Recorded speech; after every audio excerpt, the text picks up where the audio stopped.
नमस्ते दोस्तों, मैं आपका दोस्त अमित। आप सबका मेरे YouTube चैनल में बहुत बहुत स्वागत है।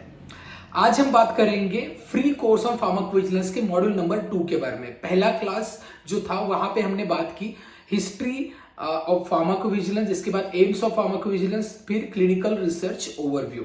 अब अगर आपने वो पार्ट नहीं देखा है तो आई बटन पे लिंक प्रोवाइड की गई है, वो वीडियो देखिए क्योंकि वो पहला क्लास है। वो आपको देख के ये क्लास अगर देखते हैं तो और ज्यादा बेनिफिट्स और कनेक्ट हो जाएगा पूरा। तो ये एक इनिशिएटिव है हमारा कि आप सबको फार्माकोविजिलेंस की जानकारी मिले, क्योंकि फार्माकोविजिलेंस ये बेहतरीन करियर अपॉर्चुनिटी है जहां पे आपको as a drug safety officer का काम करना होता है। लेकिन इससे पहले जानकारी लेना, ये पूरा नॉलेज लेना जरूरी है। तो ये जो हमारा फ्री कोर्स है, यहाँ पे 3 डिफरेंट क्लासेस रहेंगे। इसका ये सेकंड क्लास है और यहाँ पे हम देखने वाले हैं why pharmacovigilance is needed. Second हम देखेंगे फार्माकोविजिलेंस में जो एडवर्स इवेंट रिपोर्ट करते हैं वो कौन कर सकते हैं, who can report any adverse event. Next है व्हाट टू रिपोर्ट, क्या रिपोर्ट करना है। Then flow of pharmacovigilance, pharmacovigilance में वर्किंग कैसा होता है। इसके बाद जो ड्रग्स बैन हुए, ड्रग्स बैन्ड, इसके बारे में पूरा इंफॉर्मेशन मिलेगा due to adverse event with the example. Then types of adverse drug reactions, इसके बारे में जानकारी मिलेगी। Then different terminologies and at the end causality assessment, जो बहुत इंपॉर्टेंट पार्ट है। तो ये वीडियो अंत तक देखिए। अगर आप हमारे चैनल पे नए हैं तो मैं बता दूं कि कई सारे करियर अपॉर्चुनिटीज, कई सारे डिफरेंट कोर्सेज के बारे में हम जानकारी देते हैं। देन फ्री कोर्सेज की भी इंफॉर्मेशन होती है। तो ऐसे ही नॉलेज, अपना स्किल और नॉलेज आपको अपडेटेड रखना है और फार्मा इंडस्ट्री में करियर करना है, फार्मा इंडस्ट्री से, लाइफ साइंस इंडस्ट्री से, तो हमारे चैनल डेफिनेटली सब्सक्राइब करें। चलिए इस वीडियो को, इस सेकंड मॉड्यूल को स्टार्ट करते हैं। सबसे पहले बात करेंगे व्हाई फार्माकोविजिलेंस इज नीडेड। जैसे आपको पता होगा, pharmacovigilance is science and activity related to understanding, then assessment, then detection and monitoring of adverse drug event. तो एडवर्स ड्रग इवेंट क्या है, एडवर्स ड्रग रिएक्शंस क्या है, इसके बारे में ऑलरेडी मैंने पहले मॉड्यूल में बताया है विद द एग्जांपल, वो आप देख सकते हैं। अब यहाँ पे हम बात करेंगे क्यों फार्माकोविजिलेंस जरूरी है, व्हाई। तो सबसे पहला है ड्रग मॉनिटरिंग। जैसे आपको पता होगा, लास्ट क्लास में हमने देखा थैलिडोमाइड डिजास्टर। यहाँ पे थायराइडोमाइड की वजह से फोकोमिलिया डेवलप हुआ था चिल्ड्रंस में, और जिसकी वजह से कई सारे चिल्ड्रंस विदाउट प्रॉपर लिंग फॉर्मेशन, मतलब किसी के हाथ प्रॉपर फॉर्म नहीं थे, किसी के पैर नहीं थे, किसी के लीवर में प्रॉपर फंक्शनिंग नहीं हो रही थी। तो यहाँ पे बहुत ज्यादा एक बड़ा इम्पैक्ट हुआ था और इसकी वजह से फार्माकोविजिलेंस की नीड हुई। तो ऐसे जो इवेंट्स है वो अगर प्रिवेंट करने, तो इसके लिए ड्रग मॉनिटरिंग जरूरी है। तो फार्माकोविजिलेंस इसके लिए जरूरी है क्योंकि ड्रग मॉनिटरिंग करनी है। इसके बाद नेक्स्ट है ड्रग सर्वेलियंस, मतलब जो भी एडवर्स इवेंट हो उसका कलेक्टिवली इंफॉर्मेशन लेना और उसको प्रॉपर तरीके से रिसर्च करना, एडवर्स इवेंट क्यों हुआ है। इसके बाद नेक्स्ट है इकोनॉमिक लॉस ऑफ पेशेंट। अगर जैसे कोई एडवर्स इवेंट होता है पेशेंट को, कुछ भी हो सकता है, चाहे वो सीरियस एडवर्स इवेंट हो, नॉन सीरियस एडवर्स इवेंट हो, जिसकी वजह से उसको maybe hospitalisation, disability, congenital anomaly, कुछ भी ऐसे इंसिडेंट्स को सामना करना पड़ता है जिसकी वजह से इकोनॉमिक लॉस हो सकता है। तो वो प्रिवेंट करना एक फार्माकोविजिलेंस का की वजह से ये हेल्पफुल हो सकता है। देन नेक्स्ट है जो नए मेडिसिन की इंफॉर्मेशन है, अपडेट्स, जहां पे हार्मफुल मेडिसिन है वो कौन से, एडवर्स इवेंट कौन से मॉलिक्यूल क्रिएट कर रहे हैं, उसकी पूरी जानकारी फार्माकोविजिलेंस की वजह से पूरे फार्मा इंडस्ट्री में मिलती है। ये सारा एक रीजन है व्हाई फार्माकोविजिलेंस इज नीडेड। इसके बाद जो नेक्स्ट हम देखेंगे टॉपिक वो है who can report any adverse event. यहाँ पे 3 लोग रिपोर्ट कर सकते हैं एडवर्स इवेंट को। सबसे पहले हेल्थ केयर प्रोफेशनल, चाहे वो फिजिशियन हो, फार्मासिस्ट हो, नर्सिंग हो, या कोई भी हेल्थ केयर डिपार्टमेंट से कोई भी पर्सन हो, वो रिपोर्ट कर सकते हैं। इसके बाद दूसरा है पेशेंट खुद भी रिपोर्ट कर सकता है, patient relative, patient friends, anyone connected with the patient, वो कर सकते हैं। एंड थर्ड, कोई भी ऐसा पर्सन जो एक्चुअली पेशेंट से रिलेटेड नहीं है लेकिन फिर भी उसने इवेंट होते हुए देखा है, ठीक है, तो वो भी रिपोर्ट कर सकते हैं। ये कवर हुआ। अब हम बात करने वाले हैं कि क्या रिपोर्ट करना है। अगर कोई रिपोर्ट करता है एडवर्स इवेंट हुआ है तो वो क्या रिपोर्ट करना है। सबसे पहली रिक्वायरमेंट है, अगर कोई नया ड्रग है तो इसके लिए मेजर माइनर जो भी इवेंट्स है, चाहे एक पर्टिकुलर मेडिसिन की वजह से उसको रैशेस है, स्किन इचिंग हो सकती है, आई इचिंग हो सकती है, फीवर है, हेडेक है, ऐसे छोटे छोटे इवेंट भी वहां पे बताने होते हैं क्योंकि उसका प्रॉपर साइंटिफिक रिसर्च हो पाए। नेक्स्ट है, अगर मॉलिक्यूल ऑलरेडी एग्जिस्टेड है मार्केट में तो इसके all serious unexpected unusual adverse drug reactions जो भी है वो रिपोर्ट करने। अगर पेशेंट्स को जो एडवर्स इवेंट हुए उसकी फ्रीक्वेंसी कैसी है, मान लो कोई मेडिसिन का डोज कम करने से उसका एडवर्स इवेंट कम होता है, फिर डोज बढ़ाए फिर एडवर्स इवेंट जनरेट हुए, तो यहाँ पे ये सारी फ्रीक्वेंसी भी उनको बतानी होती है। इसके बाद नेक्स्ट आपको ये बताना है कि रूट ऑफ एडमिनिस्ट्रेशन चेंज हुआ है क्या, जो बताया गया है उसी के अकॉर्डिंगली रूट ऑफ एडमिनिस्ट्रेशन, जैसे इंट्रामस्कुलर है, इंजेक्शन है, इंट्रावेनस है, या फिर ओरल रूट ऑफ एडमिनिस्ट्रेशन है, वेरियस रूट ऑफ एडमिनिस्ट्रेशन है, सब क्यूटेनियस, तो वैसे ही आपने एडमिनिस्टर किया या कोई रूट ऑफ एडमिनिस्ट्रेशन चेंज हो गया, ये बताना जरूरी है।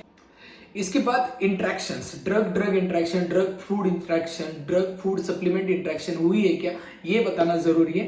And adverse drug reaction due to lack of efficacy, मतलब अगर कोई नया बैच मेडिसिन का है और उसमें पहले बैच में तो दिक्कतें नहीं थी, पहले बैच में जो इससे पहले जो बैचेस बनी है उसी मेडिसिन की, वो तो प्रॉपर एफिकेसी मेंटेन करती थी, लेकिन ये बैच में अगर दिक्कतें है तो वो बताना जरूरी है।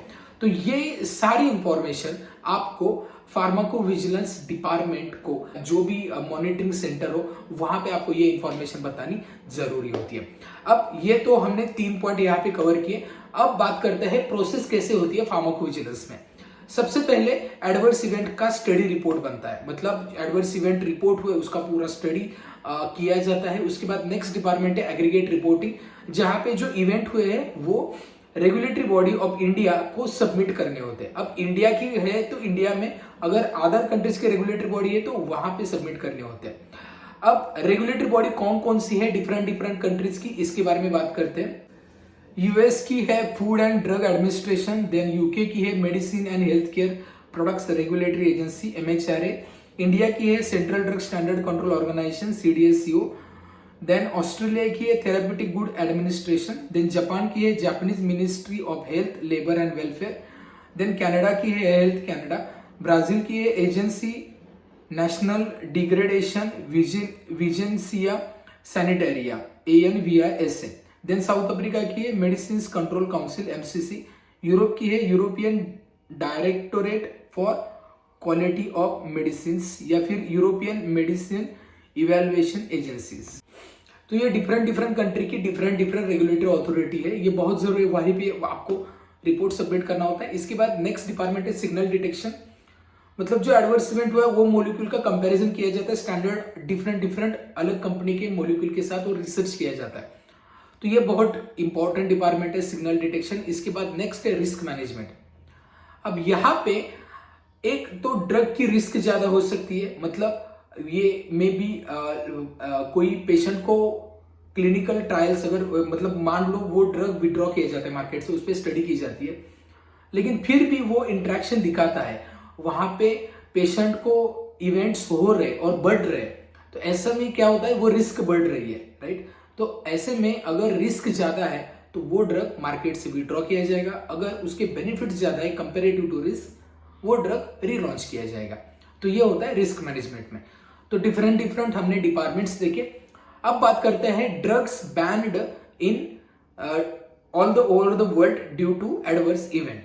यहाँ पे आप देख सकते हैं एनाल्जीन, ये जेनेरिक नेम है, यूज पेन किलर, देन ये रीजन क्या था, bone marrow depression, brand name Novalgin Baralgan, then cisapride, ये एक नाम है, ये जेनेरिक नेम से मतलब मॉलिक्यूल के नाम है, इसके यूज था एसिडिटी एंड कॉन्स्टिपेशन में, इसका बैन का रीजन है इरेगुलर हार्ट बीट, देन इसका ब्रांड नेम है सिस्प्राइड, देन ड्रोपेरिडोल ये जेनरिक नेम है, इसका यूज था एंटी डिप्रेसेंट, इसका reason for banning irregular heart beat, और इसका ब्रांड नेम है ड्रोपेरोल। इसके बाद फ्यूराजोलिडोन, इसका यूज है एंटी डायरियल, कैंसर के लिए ये रीजन है बैन करने का, then brand name Puroxon Lomofen, then nimesulide pain killer fever में यूज होता है, लिवर फेल्यूर ये बैन का रीजन है, इसके जो ब्रांड्स है वो नाइस एंड निबुलाइड। इसके बाद दूसरा जेनरिक नेम है फिनोल्फथैलिन, देन ये यूज था लैक्सेटिव के लिए because of cancer kind of events happening and that is why it is banned, और उसका जो ब्रांड नेम है वो है Jetomisol P, then phenyl propanolamine, then cold and cough के लिए स्ट्रोक ये एक रीजन है बैन का, डिकोल्ड विक्स सेक्शन 500 ये ब्रांड नेम से। देन ऑक्सीफेनब्यूटाजोन ये NSAID non steroidal anti inflammatory drugs. Then bone marrow depression का बैन का रीजन है सायोरिल ये ब्रांड नेम से। देन पिप्राजिन ये एंटीवॉर्म का यूज करता था लेकिन नर्व डैमेज था, इसकी वजह से बैन का रीजन है। देन अगर मोलिक्यूल की बात ब्रांड नेम की बात करें पिप्राजिन हेलमेजन। देन नेक्स्ट है क्यूनियोडोक्लोर। देन एंटी डायरियल इसका यूज था, डैमेज टू साइट ये बैन का रीजन है, एंड्रोक्विनोन ये ब्रांड नेम है। अब एक एग्जांपल के साथ समझते हैं कि ये ड्रग्स बैन कैसे हुए, मतलब बैन इन द सेंस यहाँ पे क्या होता है एक्चुअली। एक एग्जांपल लेते हैं वायोक्स ये मर्क कंपनी का बनाया गया मेडिसिन से, ये actually as a non steroidal anti inflammatory drugs use होता है। यहाँ पे जो मेडिसिन था वो था रैफेकॉक्सिन, ये एज ए NSAID मैंने जैसे बताया। अब ये 1999 में FDA ने अप्रूवल किया था, लेकिन कुछ सालों बाद 2004 में ये ड्रग डायरेक्टली विड्रॉ किया गया। अब इसके पीछे का रीजन क्या है ये जानते हैं। तो once the drug is approved by FDA ये मार्केट में आया, इसके बाद ये काफी अच्छा रिजल्ट देके गया और मर्क कंपनी को काफी अच्छा फायदा भी हुआ इससे। लेकिन in between adverse event report होने लगे जो हार्ट अटैक के रिलेटेड थे। ये ड्रग्स लेने के बाद हार्ट अटैक्स पेशेंट में पाया जाता था। अब इसमें जो कॉन्सिक्वेंसेस थे वहां पे बताया गया है कि कंटिन्यूअल 18 मंथ डोज लिया तो उसमें हार्ट अटैक के चांसेस थे। अब इसी सारी मतलब ये जो रिपोर्टिंग थी इसकी वजह से वो ड्रग विड्रॉ किया गया मार्केट से और उस पर फिर से स्टडी किया गया। अब स्टडी दो प्रकार की, पहले स्टडी थी विगोर मतलब वायोक्स गैस्ट्रोइंटेस्टिनल आउटकम रिसर्च, और दूसरी स्टडी थी अप्रूव मतलब adenomatous polyps prevention on Vioxx. VIGOR study जो थी इसकी रिपोर्ट 2000 में आए। यहाँ पे बताया गया है कि ये जो मेडिसिन है उसके जो कॉम्प्लिकेशन है उसके लिए उसके लेबलिंग में चेंजेस किए, ठीक है, कॉन्ट्राइंडिकेशन बताए गए। लेकिन जो दूसरा जो स्टडी था उसमें वहां पे पाया गया कि रिस्क ऑफ हार्ट अटैक काफी ज्यादा है, और ये पूरा स्टडी करने के बाद इन कंपनी ने ये डिसाइड किया कि ये ड्रग्स मार्केट से विड्रॉ करना जरूरी है, क्योंकि अगर इसके रिस्क ज्यादा है बेनिफिट्स कम है तो ऑटोमेटिकली ड्रग विड्रॉ ही करना पड़ता है अकॉर्डिंग टू द रेगुलेशंस। तो ये एक रीजन है अगर ऐसे स्टडी किया जाता है और पेशेंट की पूरी सेफ्टी की यहाँ पे पूरा स्टडी उसी चीज पे किया जाता है, और जिसकी वजह से वो ड्रग्स के बेनिफिट्स और रिस्क के रेशियो को चेक करके उसके अकॉर्डिंगली डिसीजन लिया जाता है। अब बात करते हैं types of adverse drug reaction. अब आपको पता होगा, अगर पहला मॉडल देखा है वहां पे मैंने types of adverse drug event बताए थे। अब यहाँ पे बताऊंगा adverse drug reaction. There are 3 different types रहेंगे। तो पहला टाइप है ऑनसेट ऑफ एक्शन, इसके बाद severity of reaction, then cause of reaction. Onset of reaction मतलब इमीडिएटली उस पे एडवर्स ड्रग रिएक्शन आपको देखने को मिलेंगे। अब इसमें जो टाइप आते हैं वो है एक्यूट एडवर्स ड्रग रिएक्शन, जो 60 मिनट में इमीडिएटली रिजल्ट आपको दिखाएगा, ऑकर्स विद इन 60 मिनट। सब acute adverse drug reaction 1 to 24 hours में, और लेटेंट एडवर्स ड्रग रिएक्शन जो 2 दिन के भीतर एडवर्स ड्रग रिएक्शन दिखाएगा। इसके बाद सिवियरिटी ऑफ रिएक्शन, उसमें माइल्ड, मॉडरेट, सीवियर। माइल्ड में मतलब माइल्ड एडवर्स ड्रग रिएक्शन है, जैसे एग्जांपल लिया जाए तो डाइजेस्टिव डिस्टर्बेंस हो सकता है, वो मैनेजेबल होता है। लेकिन मॉडरेट जो एडवर्स ड्रग रिएक्शन होती है वहां पे थेरेपी ही चेंज करने की जरूरत होती है, रूट ऑफ एडमिनिस्ट्रेशन वो जो भी थेरेपी है उसको चेंज करना जरूरी है। और सीवियर मतलब किसी भी पेशेंट को डिसेबिलिटी, लाइफ थ्रेटनिंग हो सकता है, फॉर एग्जांपल लिवर फेल्यूर। इसके बाद नेक्स्ट है कॉज ऑफ रिएक्शन। इसमें 5 प्रकार के एडवर्स ड्रग रिएक्शन आपको मिलेंगे। सबसे पहला ऑगमेंटेड, जो क्लिनिकल ट्रायल्स के दौरान अगर एडवर्स ड्रग रिएक्शन होते हैं उसको हम बोलेंगे ऑगमेंटेड एडवर्स ड्रग रिएक्शन। लेकिन अगर पोस्ट मार्केटिंग सर्विलेंस मतलब मार्केट में प्रोडक्ट आने के बाद फिर एडवर्स ड्रग रिएक्शंस होते हैं तो उसको आइडियोसिंक्रेटिक एडवर्स ड्रग रिएक्शन बोलेंगे। Then chronic adverse drug reaction जो क्रोनिक डिसीज रिलेटेड होते हैं। Then delayed adverse drug reaction मतलब इमीडिएटली नहीं होते, थोड़े दिन के बाद होते हैं मेडिसिन लेने के बाद, लेकिन होते हैं। एंड एट द एंड है last one end of use adverse drug reaction. इसका मतलब डोज कंप्लीट होने के बाद भी एडवर्स ड्रग रिएक्शन, अगर डोज कंप्लीट होने के बाद होते हैं ये adverse drug reaction, that is called end of use. अब हम बात करेंगे डिफरेंट डिफरेंट टर्मिनोलॉजीज के बारे में। तो पहला है drug overdose, medication error and drug interactions. ये तीन बहुत जरूरी है। इसके साथ हम आगे कॉजोलिटी असेसमेंट के बारे में जानेंगे। तो ड्रग ओवरडोज मतलब क्या, जैसे आपको पता होगा, as it name indicate, drug overdose मतलब जो प्रिस्क्राइब ड्रग है इसके भी ज्यादा ड्रग आपने लिया है। अब इसका जो आइडियल डेफिनेशन है वो क्या रहेगा? It describes ingestion or application of drug or other substance in quantities greater than are recommended or generally prescribed. इसके बाद मेडिकेशन एरर। मेडिकेशन एरर जैसे यहाँ पे क्या होता है, miss guide may be from the physician and और या फिर कोई पेशेंट को प्रॉपर इंफॉर्मेशन ना देने की वजह से मेडिकेशन एरर्स आते हैं। तो यहाँ पे इसका जो डेफिनेशन है वो क्या रहेगा? Preventable adverse effect of care whether or not it is evident or harmful to the patient. It is inaccurate or incomplete diagnosis.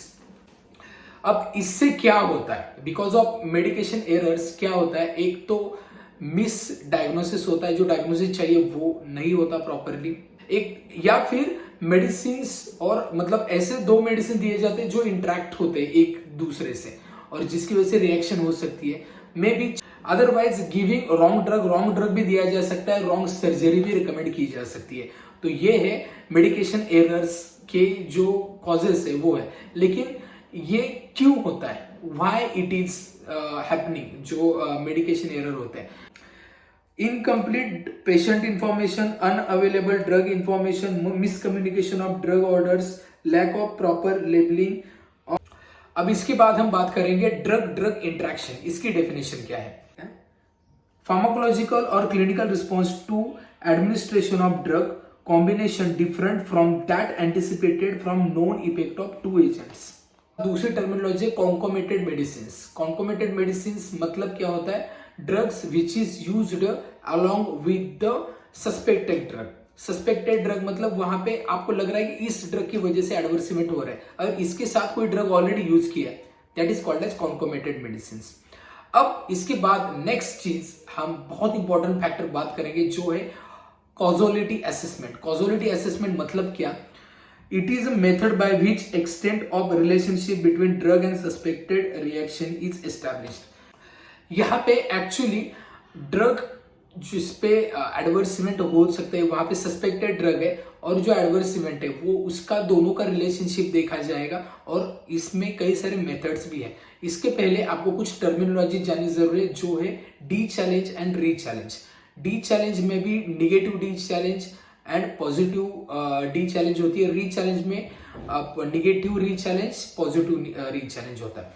तो डी चैलेंज ये होते हैं ड्रग विड्रॉ किया मार्केट से तब होती है वो डी चैलेंज होती है। लेकिन अगर ड्रग री इंट्रोड्यूस किया after properly studied and minimizes their events, इसके बाद अगर कोई भी इवेंट होता है तो वो री चैलेंज में आएगा। री मतलब री इंट्रोडक्शन। ओके, अब यहाँ पे कोई भी ड्रग मार्केट से विड्रॉ किया और वहां पे एडवर्स इवेंट चेक किए पेशेंट पे, और अगर कोई भी ड्रग देने के मतलब कोई भी ड्रग है जिसपे एडवर्स इवेंट हो रहे, अगर वो ड्रग पेशेंट को नहीं दिया और वैसे ट्रीटमेंट कंटिन्यू रही तो, और ऐसे केस में अगर एडवर्स इवेंट पेशेंट को पाए जाते हैं ड्रग विड्रॉ करने के बाद भी, उसको हम निगेटिव डी चैलेंज बोलेंगे।